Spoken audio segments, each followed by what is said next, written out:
Alors, bonsoir à tous. Ce soir, donc, on démarre un cycle original de webconférences ateliers autour de la thématique du yoga. On va donc être accompagné pendant quelques temps, donc pendant 4 séances, par Nathalie Pierrard de l'association Équilibre Vini Yoga. Bonsoir Nathalie. Bonsoir. Et donc, on va faire comme d'habitude les vérifications d'usage. On voit que les fidèles sont là. Susanna de Toulouse, Joël qui nous dit bonsoir, Daniel. Donc, bonsoir tout le monde, bonsoir Gisèle. Donc, on va pouvoir commencer. Donc, le mode de communication, comme vous l'avez vu, rien ne change de ce côté-là.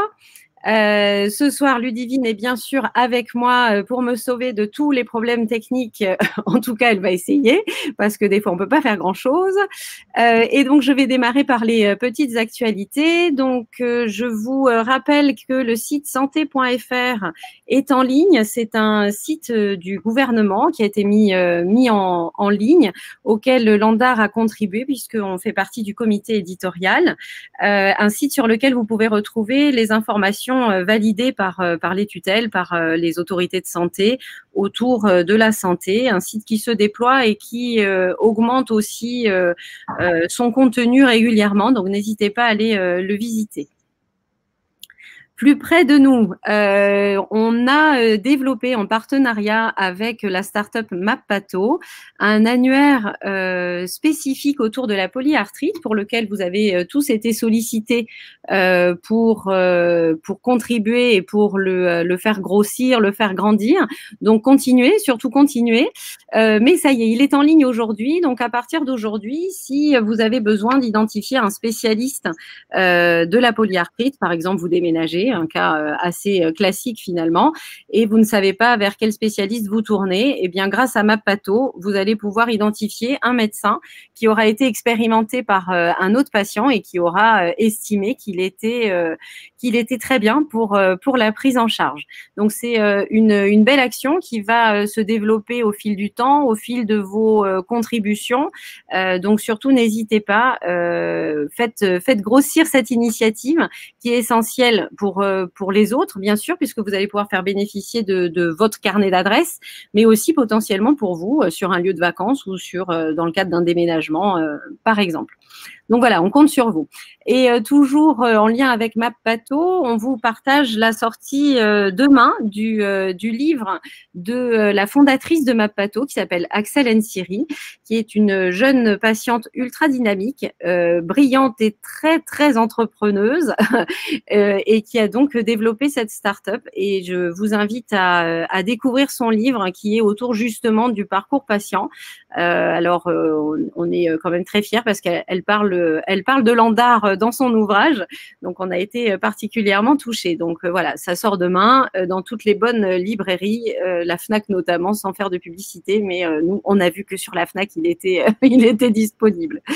J'en profite pour vous rappeler que le méthotrexate étant un des traitements de fond de base de la polyarthrite, on avait développé donc un support d'information autour exclusivement de ce médicament-là, autour des questions que vous pouvez vous poser, mais aussi de la vie avec le médicament, qui vient en complément de la fiche traitement qu'on avait élaborée également et que vous pouvez retrouver au téléchargement sur le site de l'association.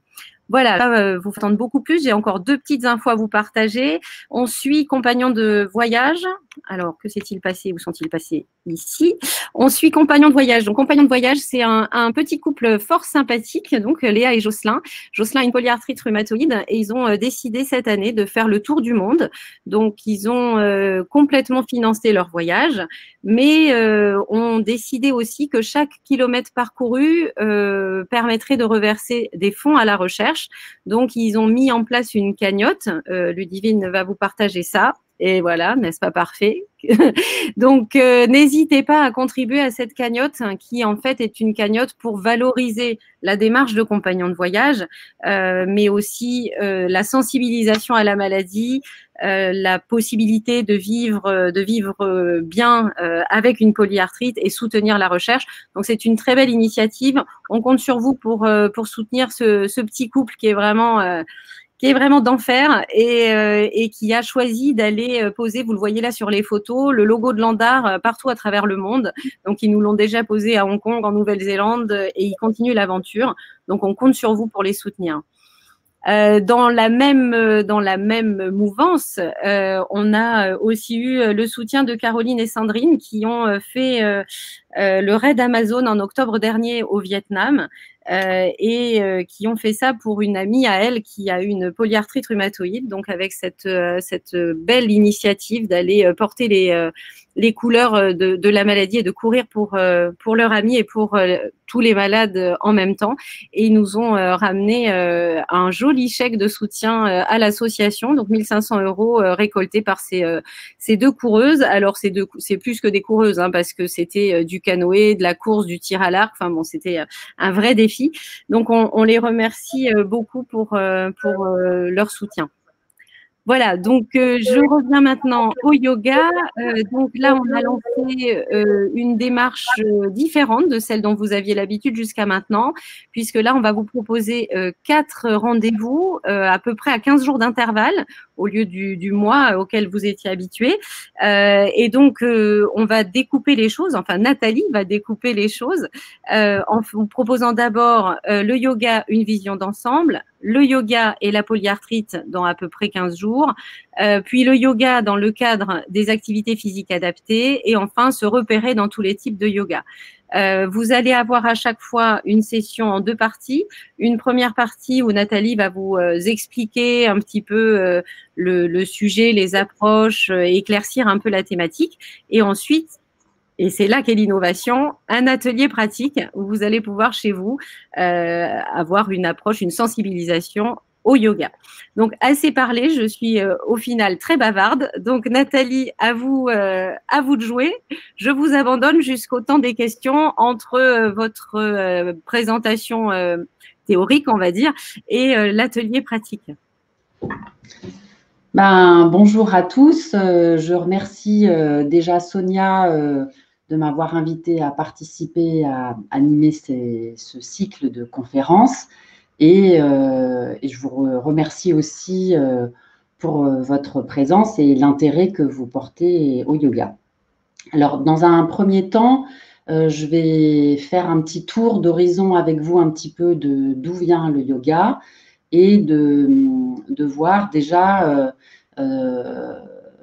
quelle est sa position entre il y a quelques années et maintenant.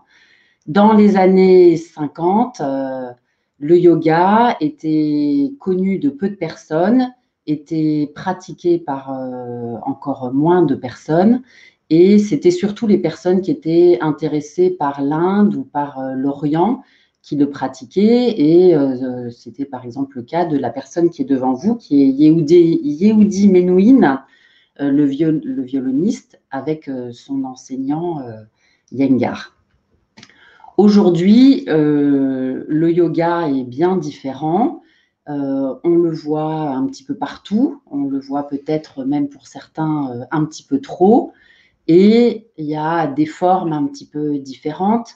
Il y a un yoga qui est plutôt une pratique personnelle, une pratique individuelle, même si elle peut être faite dans des cours collectifs ou alors dans des cours particuliers. On peut voir aujourd'hui maintenant le yoga à l'hôpital. Il y a par exemple l'hôpital, excusez-moi, enfin bon, il y a des hôpitaux de plus en plus qui font appel au yoga. Le yoga peut prendre différentes formes. On peut le voir avec davantage de relaxation, on peut le voir avec davantage de méditation, on peut le pratiquer à certains moments de la vie, comme des femmes enceintes qui décident de s'intéresser au yoga au moment où elles attendent un bébé. Et il y a une autre image du yoga qu'on voit aussi aujourd'hui, qui est une image beaucoup plus spectaculaire et qui met beaucoup plus l'attention sur le corps et l'aspect extérieur. Et il y a un côté aussi très marketing du yoga avec des grands événements et un yoga très folklorique qui peut prendre toutes les formes, comme la forme que vous voyez ici, qui est du yoga sur planche. Alors nous, on va revenir. Donc, dans tous ces yogas-là et ces représentations, vous-même, vous devez aussi avoir votre propre représentation du yoga. Alors, vous pouvez, si vous souhaitez, taper et indiquer au travers du chat pour vous ce qu'évoque le yoga et ce que ça représente. Et en tout cas, bon, ça, vous pouvez avoir, par exemple, penser que le yoga, c'est comme de la gymnastique, ou alors que le yoga, c'est plutôt de la méditation. Vous pouvez penser que le yoga, pour le pratiquer, il faut être souple, ou peut-être que vous pensez que le yoga peut vous faire du mal, ou peut-être qu'ayant une polyarthrite, vous pensez qu'il n'est pas possible de pratiquer le yoga.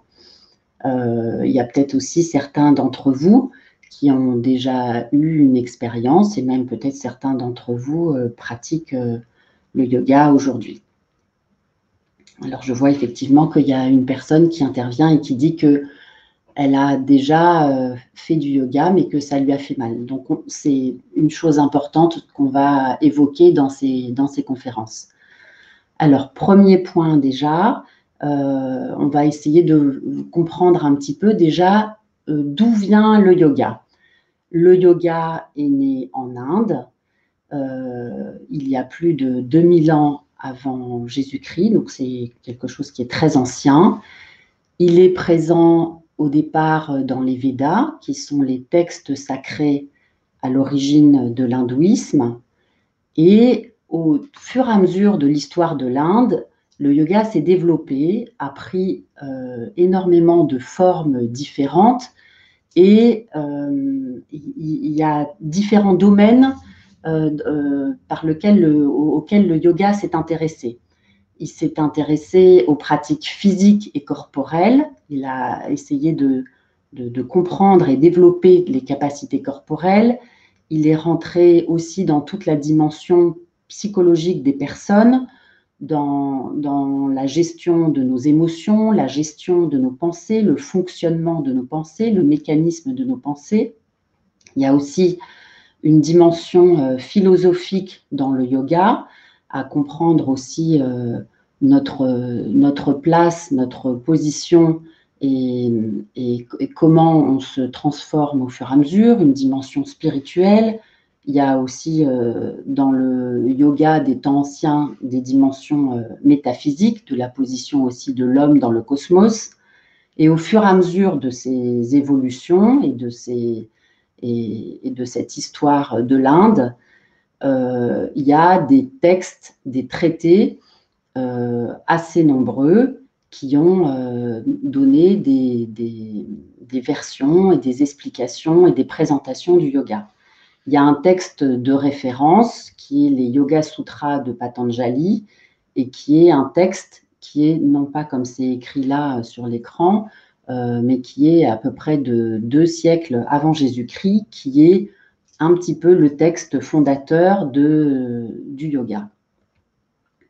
Alors, ce yoga traditionnel ancien, c'est un yoga qui n'était pas destiné à tout le monde. Il était réservé à une certaine… Il était pratiqué en tout cas que par un nombre très restreint de personnes qui étaient soit des personnes qui étaient des religieux, puis petit à petit, avec le temps, en Inde, il y a eu des personnes qu'on a appelées les renonçants, qui étaient des sortes d'ascètes qui allaient plutôt s'isoler dans les forêts et qui, eux, ont pratiqué le yoga. Et le yoga était une discipline qui se transmettait, enfin un enseignement qui se transmettait de maître à disciple. Donc en général, la manière dont ça se passait, c'est qu'un disciple venait auprès d'un maître, il venait s'asseoir auprès d'un maître, il vivait avec lui pendant plusieurs années, et au cours de ces années, son maître lui enseignait le yoga. La vocation de ce yoga traditionnel était plutôt une vocation spirituelle, une quête de réalisation du soi, et avec une dimension qui est propre beaucoup à l'Inde et à la philosophie indienne, qui était la libération des causes de nos souffrances, qu'elles soient corporelles ou psychiques. Alors, dans ce yoga, il y avait différentes formes de pratiques. Il était centré principalement sur des techniques de souffle, de concentration et de méditation. Et il y avait aussi la récitation de formules et de mantras. Les postures corporelles étaient très présentes aussi, mais elles étaient plutôt perçues comme une présentation à la méditation. Alors, toutes ces années d'expérimentation et de transmission de ces techniques au fur et à mesure de l'histoire de l'Inde ont permis d'acquérir une connaissance très fine du fonctionnement entre le corps et l'esprit. Donc, c'est vraiment une particularité indienne d'avoir expérimenté et développé sous énormément de formes les liens qui unissent le corps et l'esprit. Un point important à bien poser, c'est que le yoga n'est pas une religion. Le yoga peut être utilisé par des religions, il peut être utilisé à des vocations religieuses, mais ce n'est pas une religion, et on peut être hindou, bouddhiste, soufi, catholique ou rabbin, mais et pratiquer du yoga. Alors, de ce yoga traditionnel, comment il est arrivé à se faire connaître chez nous? Donc, à partir du 19e siècle, des maîtres yogis ont cherché à faire connaître leur culture et le yoga aux étrangers. Et de la même manière, des Occidentaux, des Européens, se sont intéressés au yoga et sont allés suivre des enseignements là-bas. Alors, petit à petit, le yoga s'est popularisé. Il a commencé à se populariser déjà en Inde. Et donc, il est sorti de ce cercle d'initiés particuliers pour se transmettre beaucoup plus à tout le monde, être plus populaire. Et pour les Indiens, c'était face aux colons anglais une manière de s'affirmer en tant qu'Indiens, de valoriser les éléments de leur culture, dont le yoga. Donc, ce développement en Inde a accéléré aussi le développement vers nos pays. Et là, le yoga a commencé déjà à prendre une nouvelle forme, davantage centrée sur les pratiques physiques. Et bon, en Occident, les personnes les Occidentaux chez nous s'y sont intéressés pour l'ensemble des bienfaits que les pratiques de yoga pouvaient apporter à la personne. Et il y a des personnes qui ont repéré aussi déjà l'intérêt que le yoga pouvait avoir pour la santé. Alors après, vous savez qu'il y a eu aussi la période hippie qui a fait connaître le yoga et que pendant là, ça a été une occasion que beaucoup de personnes le découvrent à ce moment-là. Alors, il y a des personnes les personnes qui sont allées se former en Inde sont venues à leur tour après, sont retournées dans leur pays et là ont fondé des écoles de formation et à leur tour, elles ont un petit peu aussi façonné le yoga à leur manière. Alors aujourd'hui, quelle est un petit peu la situation du yoga en France et chez nous. Le yoga a pris des formes nouvelles et un petit peu différentes du yoga, et même assez différentes du yoga traditionnel. Il y a une fusion entre la culture indienne et notre culture, et le yoga s'est adapté pour correspondre plus à nos façons de voir les choses, à notre culture, à nos situations de vie aussi, à nos contraintes de vie, nos formes de vie. Et on peut dire qu'aujourd'hui, il y a un yoga européen qu'on peut qualifier de moderne. Alors, aujourd'hui, combien de personnes pratiquent le yoga? Il y en a à peu près 300 millions dans le monde. Et en France, 2 millions de personnes le pratiquent, soit dans des cours collectifs, soit chez elles. 80% des pratiquants en France sont des femmes. Donc, c'est un petit peu dommage parce que en Inde, c'est plutôt l'inverse. Il y a plutôt beaucoup moins de femmes et beaucoup plus d'hommes. Donc, on espère que les hommes vont s'y mettre de plus en plus. Et la moyenne d'âge est environ de 40 ans, et de plus en plus, il y a de plus en plus de jeunes personnes qui pratiquent le yoga. Alors, c'est une discipline qui répond à différentes attentes aujourd'hui. Il y a une attente d'entretien physique, de pratiquer le yoga pour être en forme. Il y a des attentes de personnes qui pratiquent le yoga plutôt pour gérer leur stress, qui touche évidemment énormément de monde. Et il y a aussi une approche du yoga qui est une approche santé thérapeutique. Et là, le yoga peut prendre des formes plus spécifiques. Donc ça, on en reparlera quand on fera la prochaine webconférence qui sera centrée vraiment sur yoga et polyarthrite. Aujourd'hui, c'est plus la vision globale, et on rentrera dans les précisions pour la polyarthrite à la prochaine webconférence. Mais par exemple, pour la polyarthrite, il peut y avoir, le yoga peut être une manière de gérer la douleur, peut aider à gérer la douleur. Et il y a des personnes aujourd'hui aussi qui pratiquent le yoga avec des attentes d'intériorité et qui peuvent aller aussi jusqu'à des attentes de spiritualité. Alors, quelle est quand même la spécificité du yoga aujourd'hui? Le yoga est une discipline holistique. Ça veut dire que le yoga prend en compte la personne dans sa globalité. En fait, il y a différentes dimensions qui nous composent.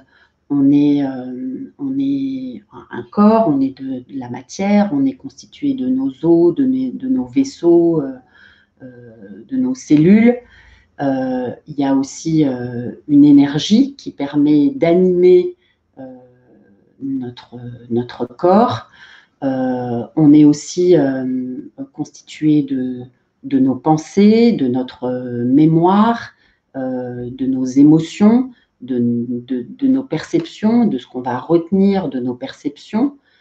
On a aussi plus profondément un caractère, une personnalité qui nous fait agir. Pour les Indiens, ils appellent ça le parfum de chaque personne.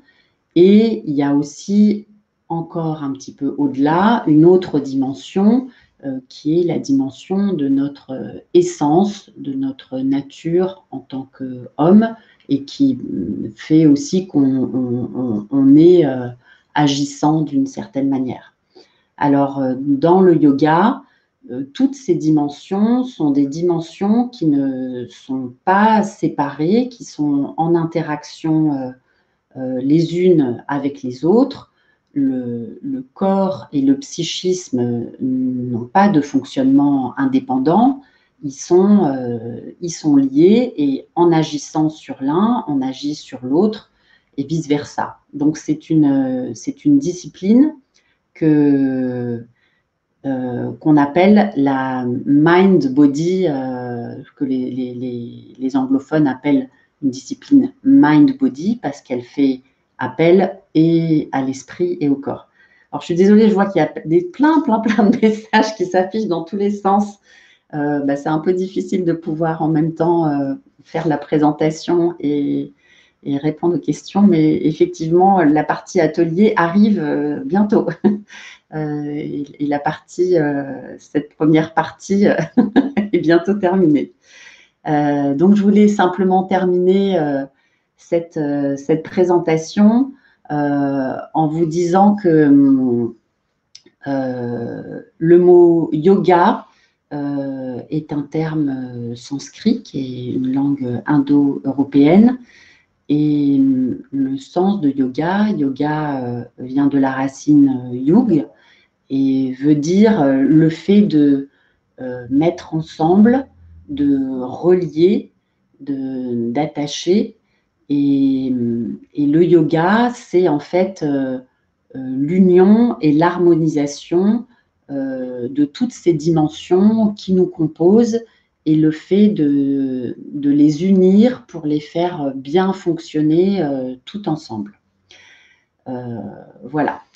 Donc, écoutez, voilà pour cette première présentation.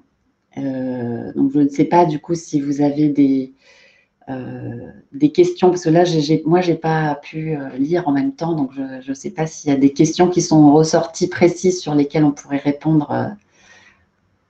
Alors, en fait, il y a eu quelques commentaires avec un partage des uns et des autres, surtout une remontée sur la peur de ne pas pouvoir se relever de la station allongée ou alors la peur de la douleur, mais surtout de l'impatience pour aller vers un atelier plus pratique avec, je tiens quand même à le signaler, quelquefois des commentaires que j'apprécie pas beaucoup. Voilà, je trouve que vraiment, on remercie beaucoup Nathalie d'être là avec nous et de nous faire cette approche parce que ça lui a demandé du travail pour être dans ce partage. Donc voilà, merci Annie. Merci Annie de nous soutenir et Joël aussi de faire ces petits commentaires sympathiques parce qu'en fait la majorité est quand même très intéressée par cette approche qui permet aussi derrière d'avoir une bonne pratique. Donc voilà, je pense qu'on va passer à la partie atelier. Donc je me laisse à nouveau et on vous laisse toute la place. Et merci encore. D'accord.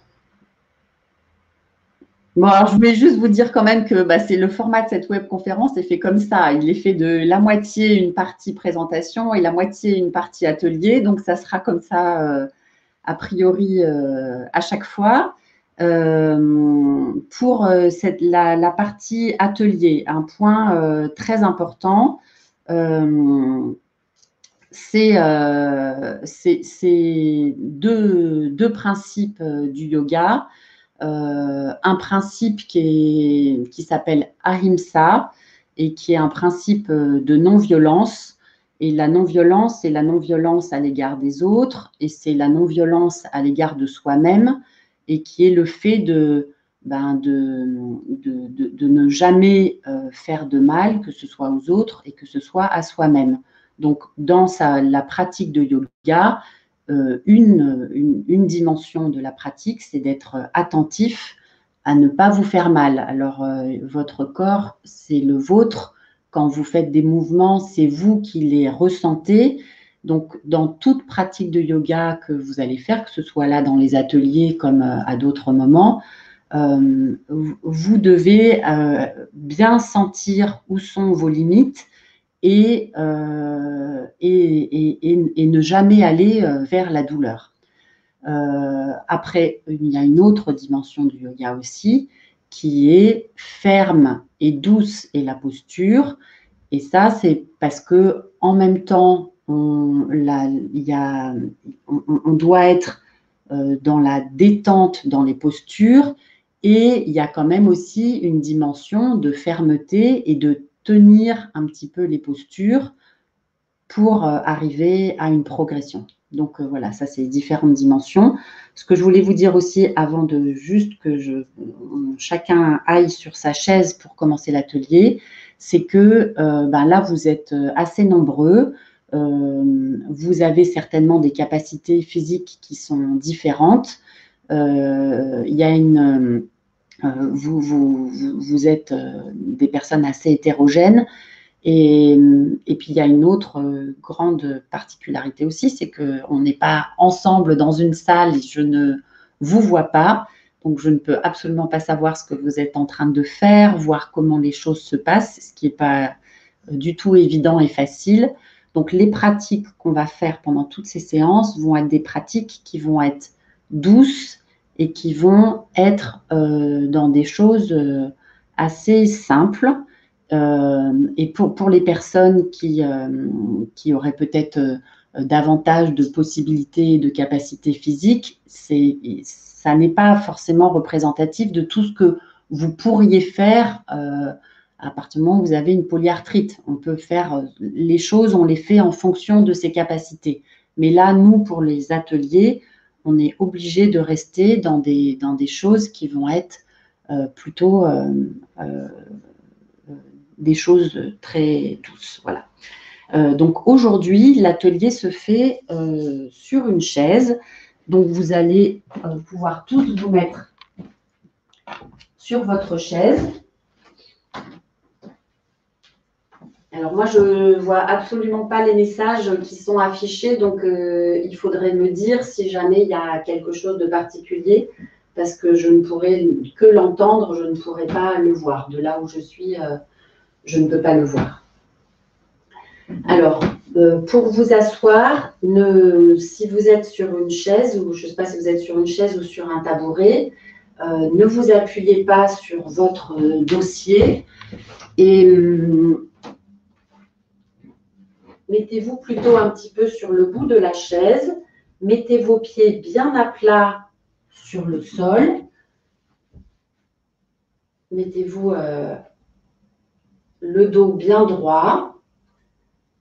Mettez la tête aussi bien droite. Relâchez un petit peu les épaules. Baissez maintenant la tête et fermez les yeux.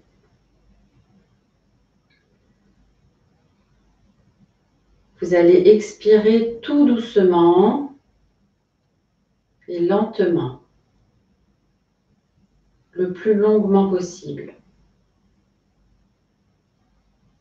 Et laissez l'inspiration se faire naturellement. Expirez une deuxième fois, lentement, longuement.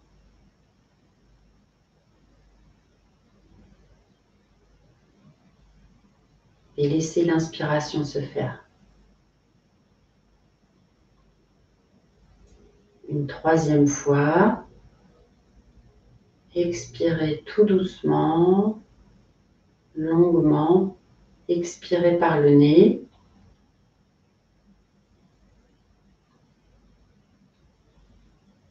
Et laissez l'inspiration se faire naturellement par le nez.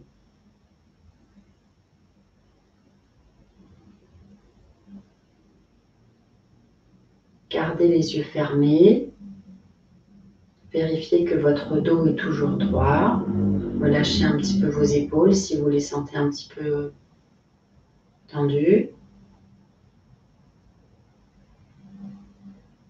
Laissez votre respiration maintenant se faire naturellement.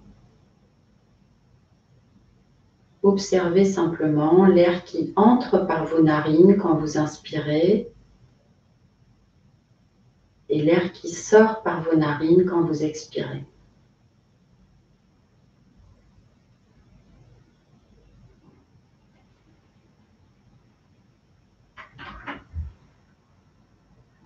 Continuez à observer votre respiration.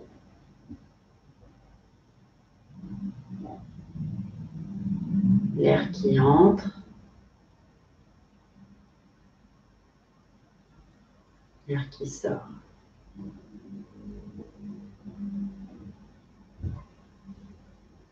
L'air qui entre.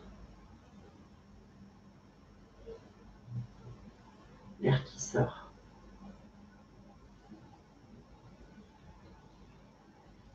L'air qui entre. L'air qui sort. Ouvrez les yeux. Regardez bien droit en face de vous. Gardez toujours le dos droit. Les mains sur les genoux. Sur une inspiration, montez le bras droit au-dessus de la tête et relevez la main. Reculez un petit peu. Montez le bras jusqu'à la hauteur que vous pouvez. Si vous ne pouvez pas jusqu'en haut, vous montez jusque là où vous pouvez. Et sur une expiration, reposez le bras sur vos genoux. Inspirez, levez le bras gauche. Redressez la main. Tirez vers le haut. Expirez, redescendez.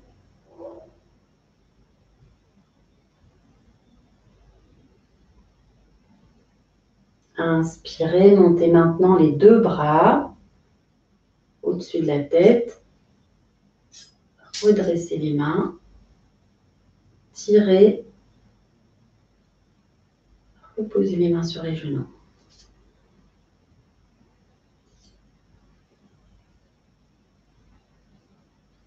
Recommencez. Inspirez.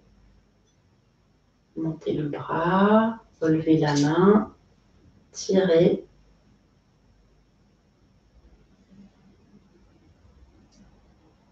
Reposez la main sur les genoux. Inspirez. Montez la main. Tirez. Reposez la main sur les genoux. Sentez ce qui se passe dans vos épaules. Faites-le encore 2 fois à votre rythme.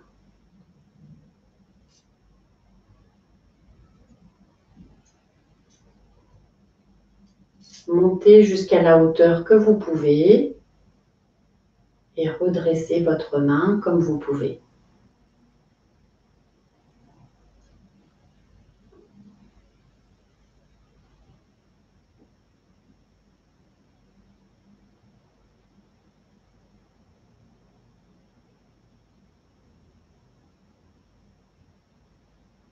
Faites-le encore une dernière fois. Pendant que vous faites le mouvement, ressentez ce qui se passe dans vos épaules, dans votre coude, dans votre main.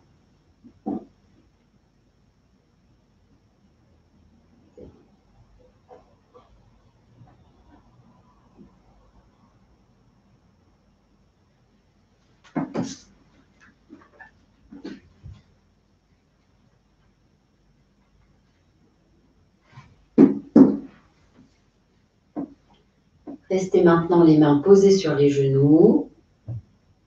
Fermez les yeux et reprenez votre souffle quelques instants.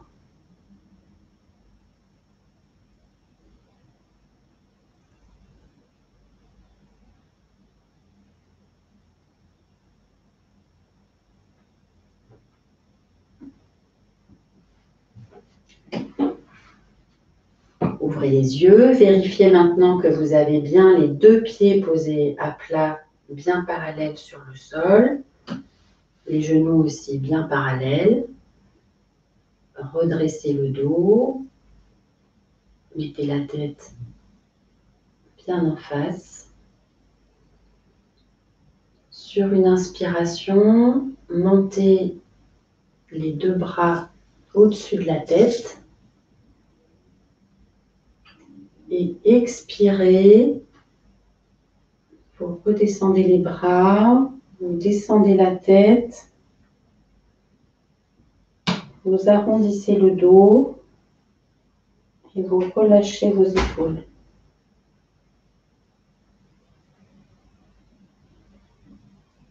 Inspirez, remontez les deux bras au-dessus de la tête. Expirez. Redescendez les bras, relâchez la tête, relâchez le dos, relâchez les épaules.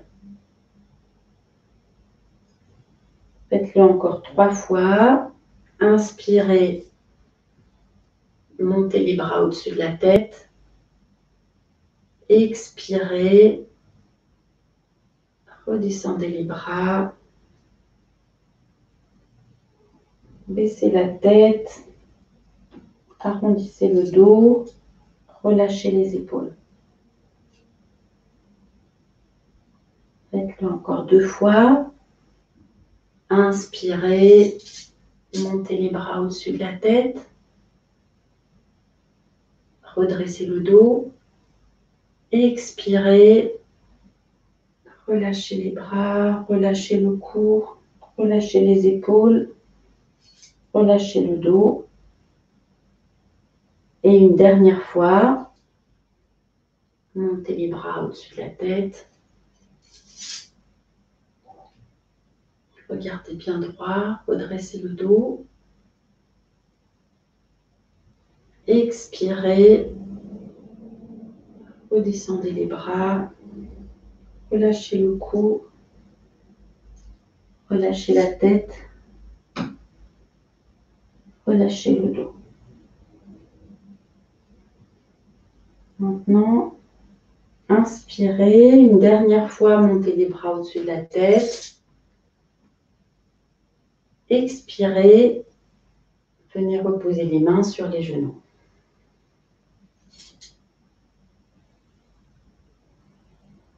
Fermez les yeux et restez quelques respirations pour reprendre votre souffle.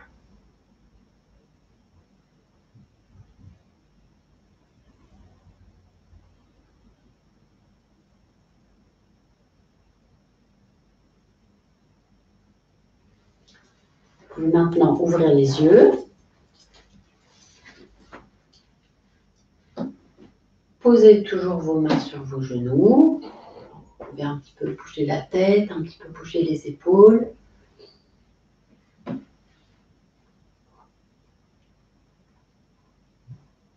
Là, on va faire un mouvement avec les mains.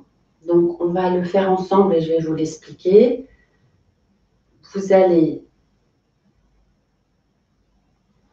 rentrer vos mains vers l'intérieur et les ouvrir devant vous.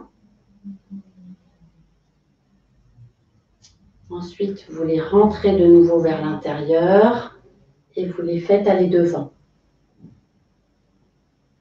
Rentrez vos mains vers l'intérieur. Ouvrez vos mains devant vous. Rentrez vos mains vers l'intérieur. Posez-les sur vos genoux. On va recommencer. Rentrez vos mains vers l'intérieur. Ouvrez les paumes de vos mains devant vous. Rentrez vos mains vers l'intérieur. Tendez les bras devant vous. Rentrez vos mains vers l'intérieur. Ouvrez les paumes des mains devant vous. Rentrez vos mains vers l'intérieur. Posez les mains devant vous. On va le faire encore 4 fois. Rentrez les mains vers l'intérieur. Rentrez les mains vers l'intérieur. Ouvrez les mains devant vous. Rentrez les mains vers l'intérieur. Tendez-les devant. Rentrez les mains vers l'intérieur. Ouvrez-les devant vous. Rentrez les mains vers l'intérieur. Posez-les sur les genoux.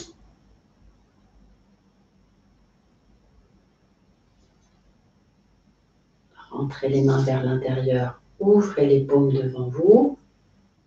Rentrez les mains vers l'intérieur. Pointez les bras devant vous.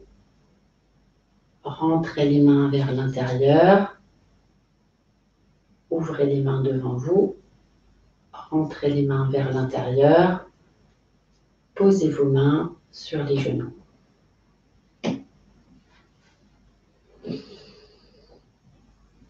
Reprenez votre souffle. Vous inspirez, vous expirez toujours par le nez.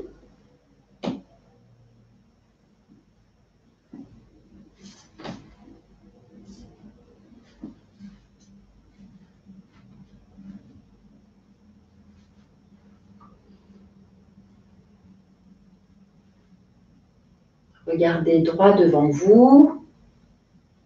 Mettez toujours votre corps et redressez un petit peu votre dos pour garder votre dos bien droit.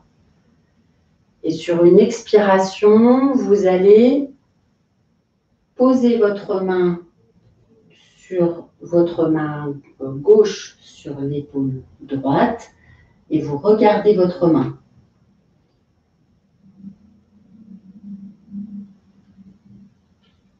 Expirez, posez votre main droite sur votre épaule gauche, regardez votre main. Inspirez, revenez au milieu. Expirez, tournez et posez votre main gauche sur votre épaule droite. Inspirez, revenez au milieu. Expirez, posez votre main droite sur l'épaule gauche. Inspirez, revenez au milieu. Faites-le encore 2 fois à votre rythme.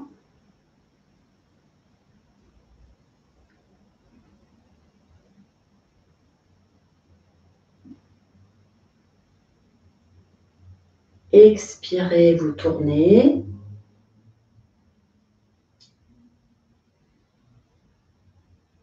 Inspirez, vous revenez au milieu.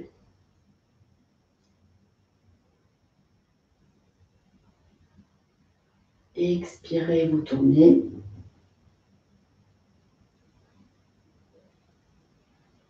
Inspirez, vous revenez au milieu.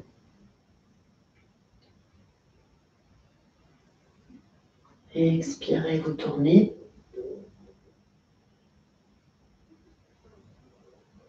Inspirez, vous revenez au milieu. Alors vous allez vous mettre maintenant sur le bord de votre chaise. Écartez un petit peu les jambes. Inspirez, montez les 2 bras au-dessus de la tête. Penchez-vous vers la jambe droite, tournez-vous vers la jambe droite et expirez, vous descendez comme vous pouvez vers votre jambe droite en relâchant les épaules, en relâchant le cou. Inspirez, vous remontez les 2 bras au-dessus de la tête, vous revenez au milieu. Expirez, vous redescendez. De l'autre côté, inspirez, montez les 2 bras au-dessus de la tête. Expirez. Relâchez le cou, relâchez les épaules, relâchez le dos. Inspirez, montez les 2 bras au-dessus de la tête. Expirez, redescendez. Maintenant au milieu. Inspirez, montez les 2 bras au-dessus de la tête. Expirez, redescendez. Relâchez les épaules, relâchez le cou, relâchez le dos. Inspirez, montez les 2 bras au-dessus de la tête. Expirez, redescendez. On va le faire encore 2 fois de chaque côté. Faites-le à votre rythme et faites-le en descendant jusque là où vous pouvez. L'important, c'est de bien relâcher votre cou, relâcher vos épaules, arrondir un petit peu votre dos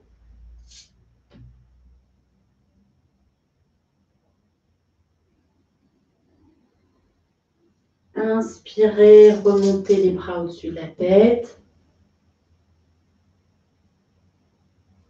Expirez, redescendez.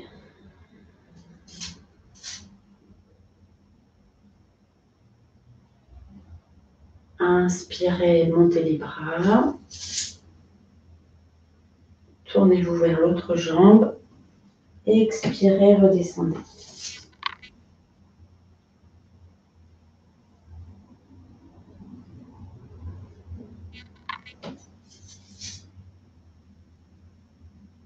Expirez, descendez les deux bras.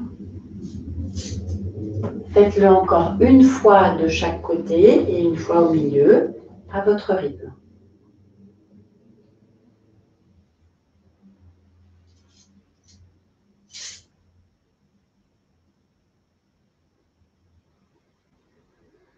Donc, expirez, vous relâchez, relâchez le cou, relâchez les épaules, relâchez le dos.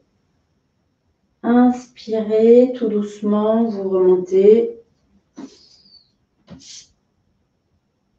et vous redescendez les bras.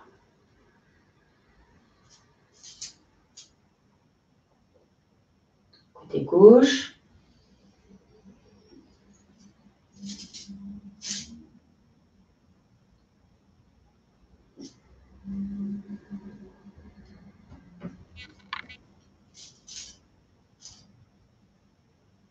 Une dernière fois.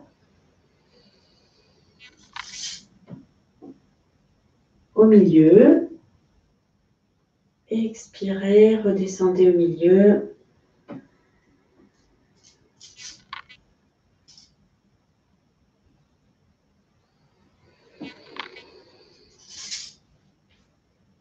Redescendez les mains sur les genoux.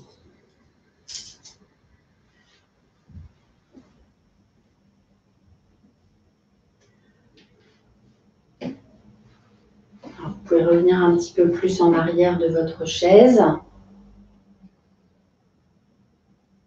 Maintenant, tout doucement, vous allez tourner la tête vers la droite en expirant.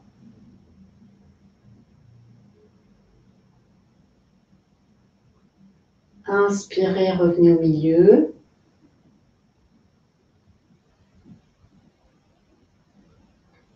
Expirez, tournez la tête vers la gauche.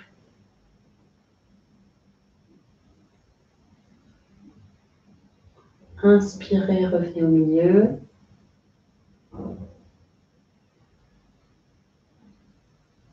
Expirez, tournez la tête vers la droite.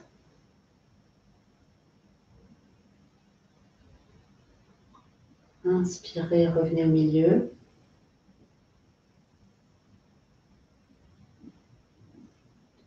Expirez, tournez la tête vers la gauche. Inspirez, revenez au milieu. Maintenant, fermez les yeux, baissez un petit peu la tête.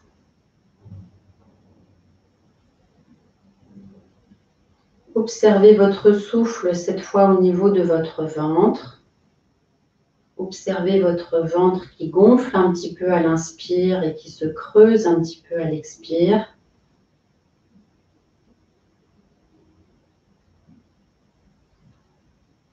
Et observez les sensations dans votre corps.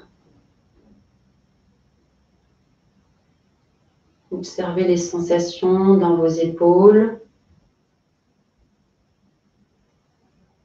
au niveau de votre cou, au niveau de votre dos,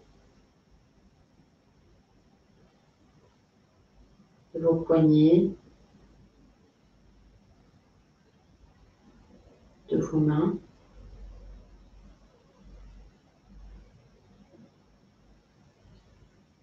Et revenez maintenant à la respiration.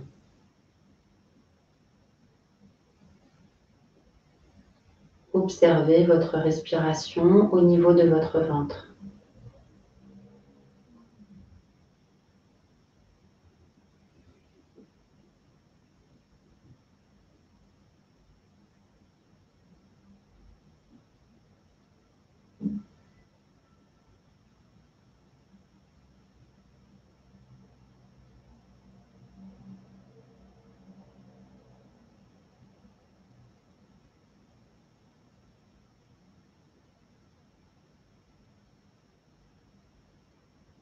Observez votre ventre qui gonfle à l'inspire, qui se creuse à l'expire, qui gonfle un petit peu à l'inspire, qui se creuse à l'expire.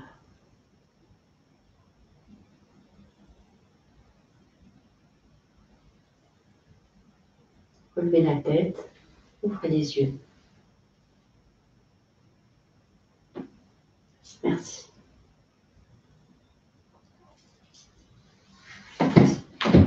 Bon.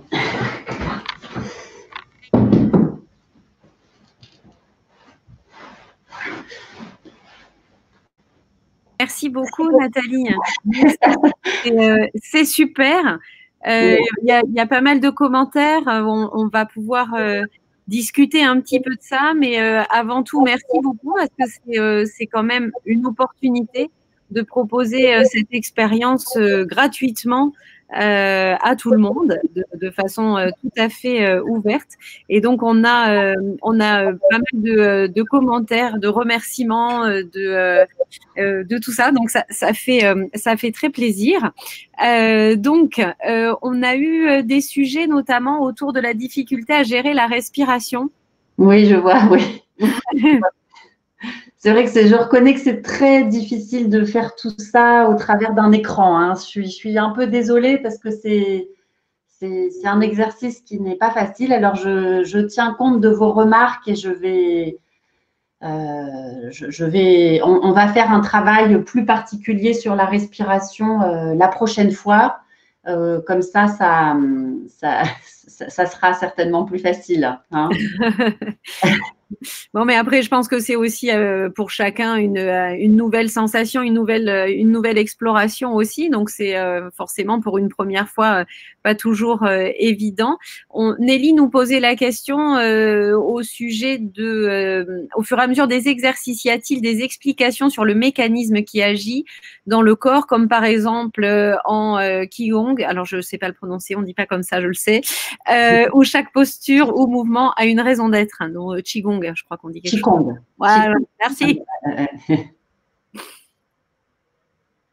Donc, est-ce que c'est le cas en yoga? Est-ce que chaque posture a une raison d'être? C'est ça la question? Oui, c'est ça. Oui, bien sûr, hein. Chaque posture, pour chaque posture, on peut savoir quels sont les apports de chaque posture en termes de circulation d'énergie ou en termes d'assouplissement ou en termes de… Alors, des postures, il faut savoir qu'en yoga, il y en a énormément. Et celles qui sont pratiquées le plus souvent, il y en a à peu près une centaine. Et pour chacune d'elles, oui, elles ont une raison d'être et on peut les définir. D'accord, ok. Très bien. Je partage quand même l'enthousiasme hein, parce que Jocelyne nous dit merci, quelle sensation. Donc voilà, Corinne, Carole, Valérie, merci beaucoup, ça fait vraiment du bien. Super prestation, à très bientôt. Et bien sûr, cette respiration, ça revient pas mal. Oui. Damien nous dit, suivant les mouvements, la respiration ne suit pas, c'est comme le souffle coupé ou c'est plus de l'apnée. Donc, ouais. Alors, voilà. La difficulté qu'il y a aussi là, c'est que comme je ne vous vois pas, on a du mal à se caler. Voilà, et il faut vous caler sur vous et votre respiration déjà à vous. Enfin, c'est-à-dire qu'en fait, les mouvements doivent suivre votre respiration à vous. Alors, moi, je les fais peut-être plus lentement et vous avez plus de mal à tenir. Il faut les faire à votre rythme à vous et ne pas vous caler sur mon rythme à moi. Voilà. Ça, c'est le premier conseil. Ok, une auto-adaptation du souffle déjà. Je me dis que, au regard de toutes ces remarques, hein, peut-être qu'on les regardera on pourra les voir mieux après la conférence, mais peut-être que le prochain atelier peut être un atelier dédié à la respiration. Ça peut être une bonne idée. Bon, alors on a perdu Nathalie, ou je ne sais pas si c'est moi que vous avez perdu.